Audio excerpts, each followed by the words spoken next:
It's what they call the widowmaker. PNNL senior fire protection engineer David Wyatt just celebrated 5 years since he had a near-fatal heart attack on the Richland campus.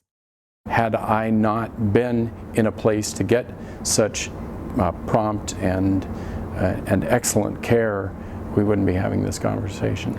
Wyatt was supposed to be in a plan of the day meeting in Emsall, but on the walkover from LSL2, he began feeling like something was wrong. I had watched a television program the night before where a character in the show was having a heart attack. He recognized the signs and symptoms from seeing an episode of the reality show Deadliest Catch, where the ship's captain has a heart attack at sea. I really don't like to inconvenience people. I don't like to interrupt. So I went back and sat on the couch and I just waited, and I thought, certainly somebody will take notice of my situation. Several people coming out of the meeting walked right by without noticing he was in distress. Then 2 colleagues happened to see that Wyatt was in trouble. Work team leads Chris Flocker and Rich Aubrey came to his aid. And it wasn't until Rich and Chris came out of the conference room and looked me in the eye and said, something's wrong here.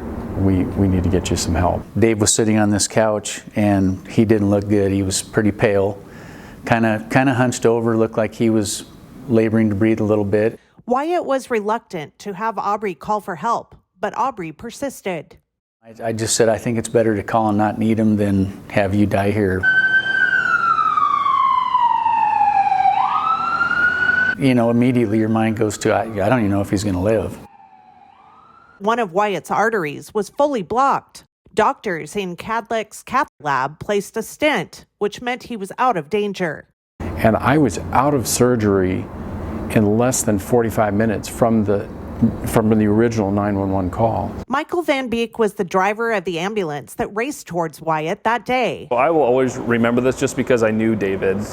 Thank goodness his coworkers recognized that this was something serious. Van Beek says that 911 dispatchers work in tandem with PNNL's Security Operations Center when they respond to the Richland campus. And they do an amazing job of getting us to the buildings that we need to, and they are crucial in getting us to the patient's side as quickly as possible. Josh Smith was a paramedic in training when the call came in. He says had Aubrey not called for help, the outcome for Wyatt was certain. We wouldn't see David here today. Van Beek and Smith cautioned people not to minimize potentially serious symptoms. Oftentimes, especially males, we get embarrassed about things like this, and we might go into a bathroom or we might go into our office and try to just play it off like this is no big deal, I'm going to get through this. Time is really of the essence, you know.